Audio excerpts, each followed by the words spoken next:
नमस्कार, AB star news देख रहे हैं आप और मैं हूं आपके साथ सोहन सिंह। वक्त उछला अपना उत्तर प्रदेश का, जिसमें सबसे पहले बात करेंगे प्रयागराज की। दरअसल राष्ट्रपति रामनाथ कोविंद ने शनिवार को इलाहाबाद हाईकोर्ट में आयोजित भव्य समारोह में यूपी राष्ट्रीय विधि विश्वविद्यालय और अधिवक्ता चैंबर का शुभारंभ किया। इस दौरान उन्होंने कहा कि राष्ट्रीय विधि विश्वविद्यालय में विश्व की श्रेष्ठतम शिक्षा प्रणाली को अपनाया जाए। इस दौरान उनका विशेष जोर न्यायपालिका क्षेत्र में महिलाओं की भागीदारी को लेकर भी रहा।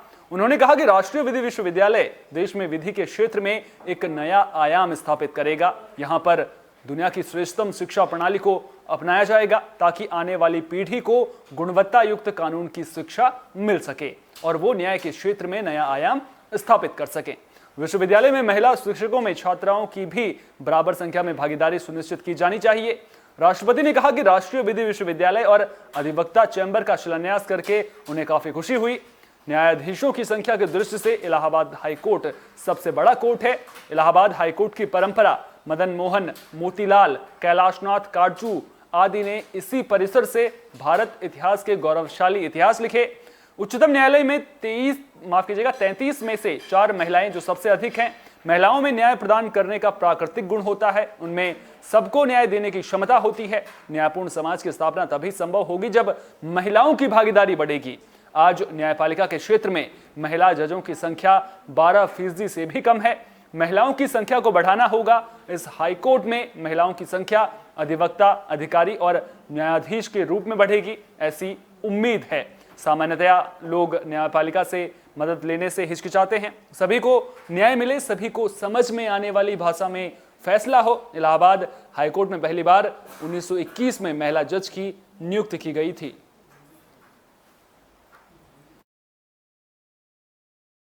संभल के चंदौसी में सपा के वरिष्ठ नेता सतीश प्रेमी के आवास पर सपा के राष्ट्रीय सचिव और पूर्व मंत्री रमेश प्रजापति पहुंचे, जहां सतीश प्रेमी ने पूर्व मंत्री को चांदी का दिव्य मुकुट पहनाकर उनका स्वागत किया।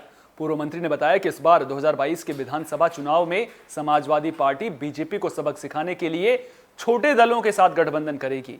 उन्होंने कहा कि पूरे राज्य में अराजकता का माहौल है, बेटियां सुरक्षित नहीं हैं, किसानों की कहीं कोई सुनवाई नहीं हो रही है।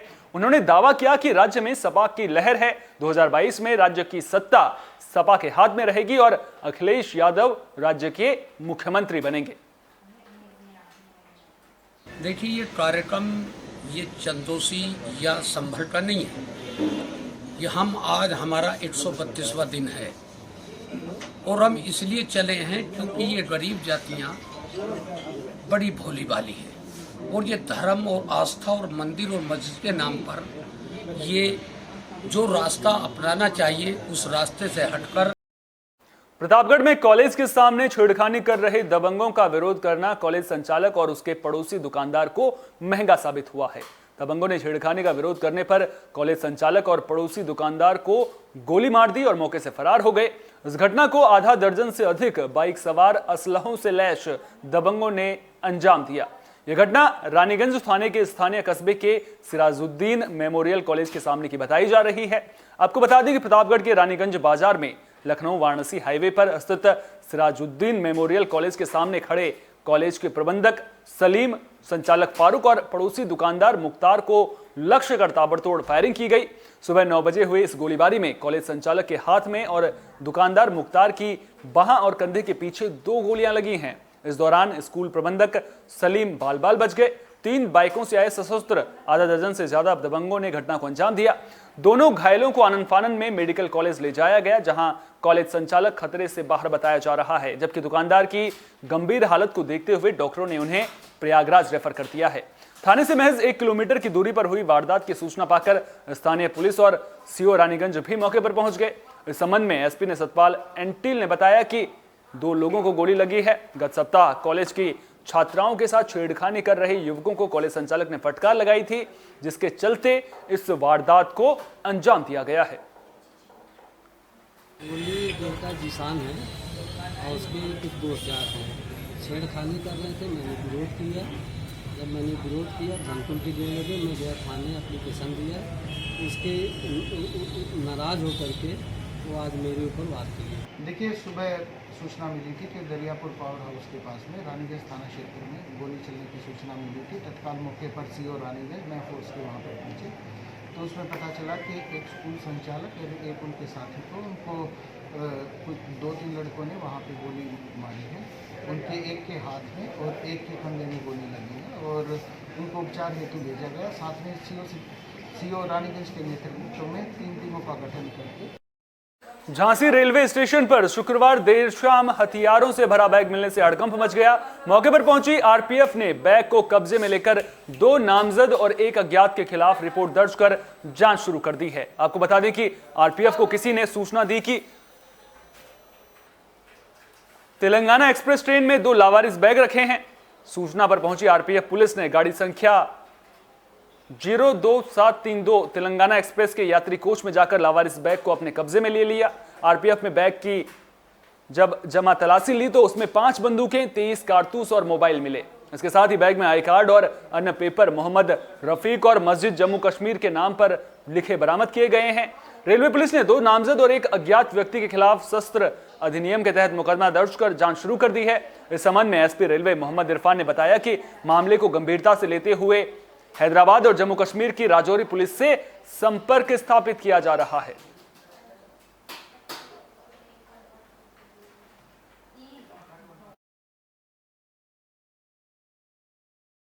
कन्नौज में हौसला बुलंद दबंगों ने मामूली विवाद में एक गर्भवती महिला पर हमला कर दिया, जिससे महिला की मौके पर ही गर्भपात हो गया। इस दौरान पीड़िता की हालत बिगड़ते देख दबंग किस्म के लोग मौके से फरार हो गए। वहीं पड़ोसियों ने तड़प रही प्रसूता को अस्पताल पहुंचाया। पुलिस ने हमलावर दबंगों के खिलाफ मुकदमा दर्ज कर कार्रवाई शुरू कर दी है। आपको बता दें कि दबंगों की हैवानियत का यह मामला कन्नौज के तिरवा कोतवाली क्षेत्र अंतर्गत अवंतीबाई नगर का है। यहाँ की रहने वाली महिला 6 महीने से गर्भवती थी। सुबह मोहल्ले के ही कुछ दबंगों ने उस पर कोई टिप्पणी कर दी।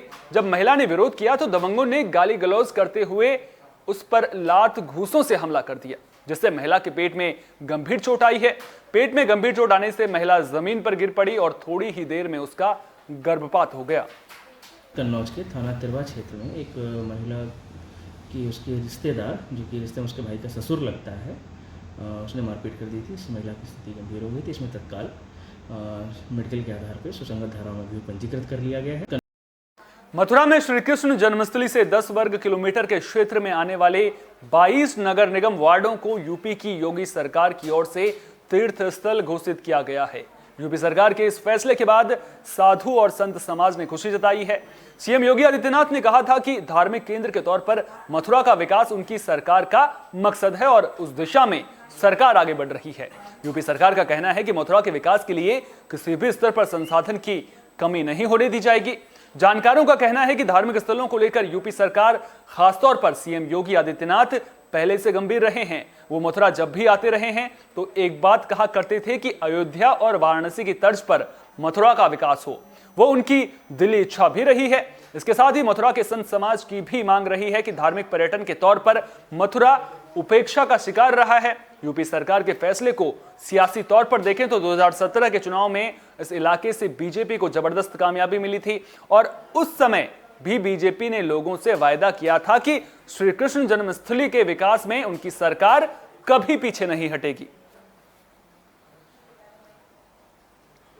माननीय मुख्यमंत्री जी के द्वारा जन्माष्टमी के अवसर पर जनपद मथुरा में जो घोषणा की गई थी, उसके क्रम में शासन के द्वारा अधिसूचना जारी की गई है, जिसके अंतर्गत जो श्री कृष्ण जन्मस्थली है उसको एक पवित्र स्थल मानते हुए उसके आसपास के 22 वार्ड्स को तीर्थ घोषित किया गया है। बहुत ही हमारे हिंदू हृदय सम्राट, हमारे उत्तर प्रदेश के मुख्यमंत्री योगी आदित्यनाथ जी महाराज ने निर्णय दिया, कृष्ण जन्माष्टमी पर जो घोषणा करके गए थे उसको आज लिखित में आदेश जारी कर दिया है कि कृष्ण जन्मभूमि मथुरा को तीर्थ स्थल घोषित किया जाता है। योगी जी ने पहले भी 7 क्षेत्र ब्रज के पवित्र घोषित किए, उसके बाद वृंदावन और मथुरा। मथुरा में डेंगू और मलेरिया जैसी महामारी फैल रही है, जिसे देखते हुए मथुरा के जिलाधिकारी नवनीत चहल ने तालाबों का निरीक्षण किया। डीएम ने बताया, गंबूसिया मछली को लोग कहीं भी किसी भी प्रकार के तालाब, गड्ढे, नाली या गटर में डाल सकते हैं, जो मच्छर के लार्वा को खा जाएगी। इस मछली का मुख्य भोजन मच्छरों का लार्वा है। डीएम ने बताया कि इस मछली की सबसे खास बात यह है कि ये अंडे नहीं देती है, बल्कि ये मछली बच्चे देती है। पानी पर अंडे देने वाले मच्छरों के लार्वा को ही मच्छर पैदा होने से पहले ही ये मछली चट कर जाएगी और मच्छरों की बढ़ती तादाद पर रोक लगेगी। यहाँ शहर के बीच में इस तालाब में गंबूशिया मछली यहाँ पर छोड़ी गई है और इसका ये लाभ है कि डेंगू का जो लार्वा है जो तालाब में या खड़े पानी में होता है उसको ये खाती है। तो ये मछलियाँ जो हैं ये बहुत ही जल्द इस तालाब के अंदर जितना भी लार्वा यदि होगा डेंगू का तो उसको ख़त्म कर देगी, खा जाएगी। इसी तरीके से जनपद में जो हमारे 13 गांव इस टाइम पर इफ़ेक्टेड हैं उन सभी 13 गांव के तालाबों में भी ये पिछले कुछ दिनों से लगातार इस मछली को गंबूशिया मछली को छोड़ा जा रहा है ताकि उन गाँव के तालाबों में भी कहीं पर भी लार्वा जो है डेंगू का वो बचा ना रह पाए।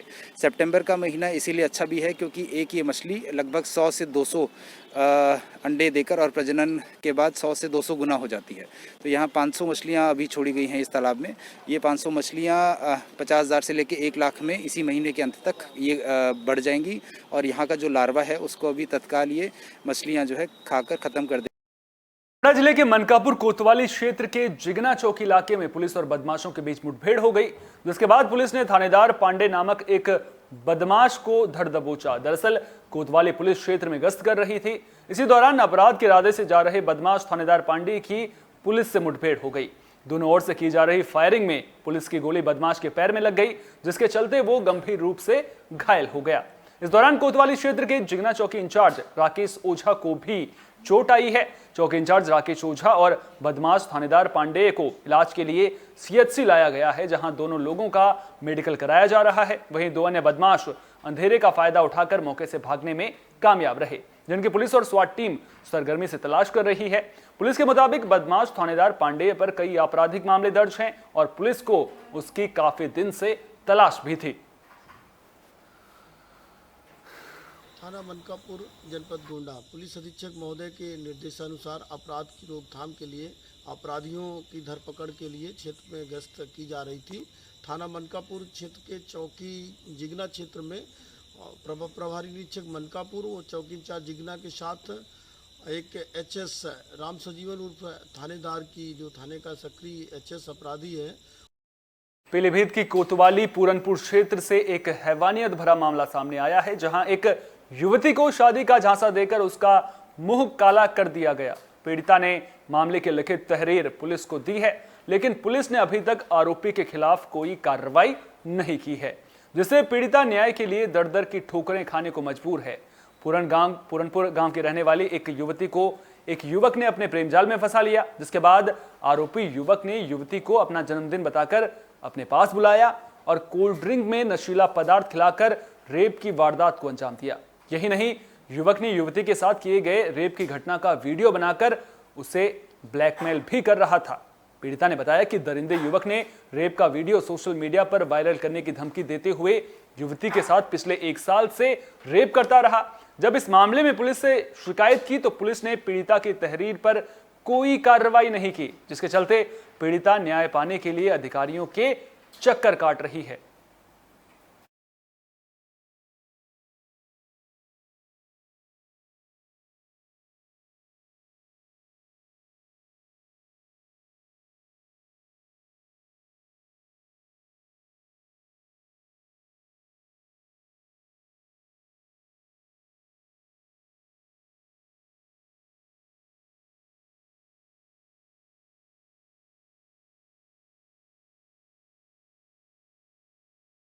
शाहजहांपुर जिले की जलालाबाद पुलिस को बड़ी कामयाबी मिली है। पुलिस ने एक फर्जी आईएएस अधिकारी को गिरफ्तार कर जेल भेज दिया है। बताया जा रहा है कि चीफ सेक्रेटरी बनकर वो पुलिस और पुलिस कप्तान पर आरोपियों की सिफारिश पर दबाव बना रहा था। पुलिस ने फर्जी आईएएस की जानकारी होने पर उसके नंबर को सर्विलांस के जरिए ट्रैकिंग कर उसे गिरफ्तार कर लिया है।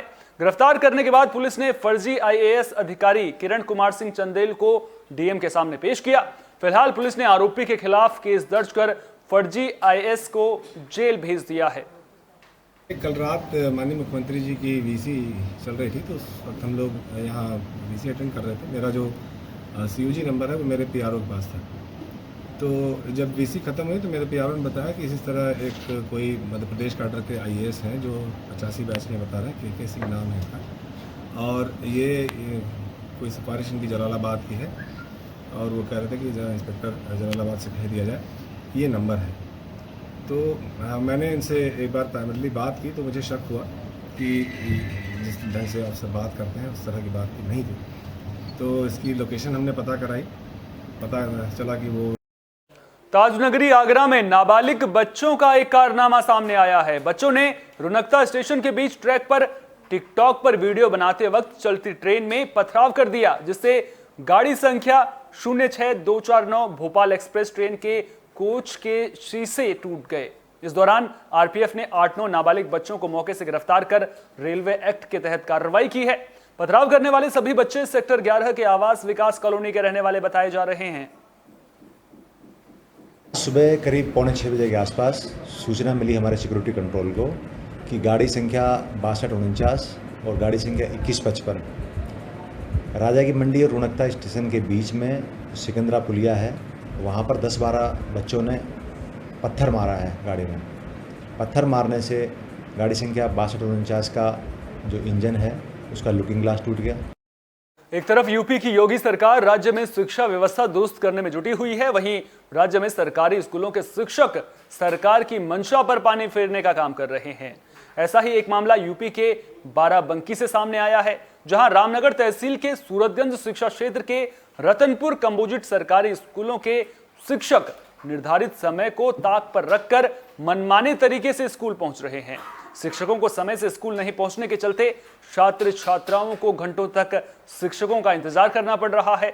इस संबंध में जब खंड शिक्षा अधिकारी से संपर्क करने की कोशिश की गई तो उनका फोन बंद मिला, जिसके चलते खंड शिक्षा अधिकारी से संपर्क नहीं हो सका है।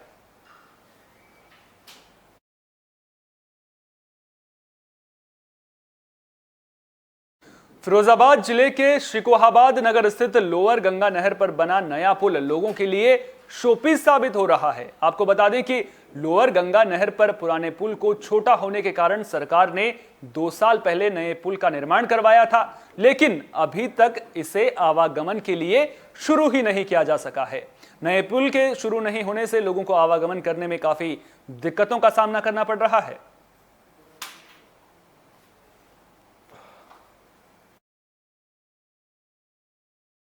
दूसरी बरसात में ही पुल की रोड बनने से पहले ही इसकी औकात दिखाई पड़ गई। इसमें पीडब्ल्यूडी की घोर लापरवाही से ये काम हुआ है।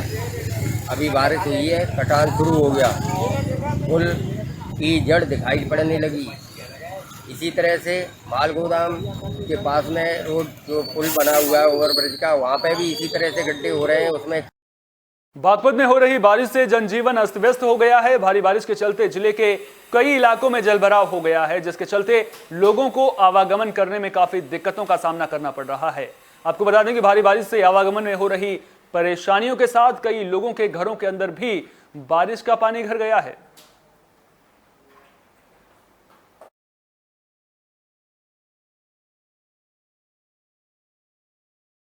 खबर गाजियाबाद के इंदिरापुरम इलाके से है, जहां एक सड़क कई फीट नीचे धंस गई है। बताया जा रहा है कि जिस जगह पर यह सड़क धंसी है उसके नीचे सीवर के पानी की डीप लाइन गुजर रही है।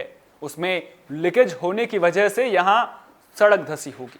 गाजियाबाद नगर निगम की यह सीवर की लाइन जो काफी गहराई में दबी है, वैशाली इलाके के सीवर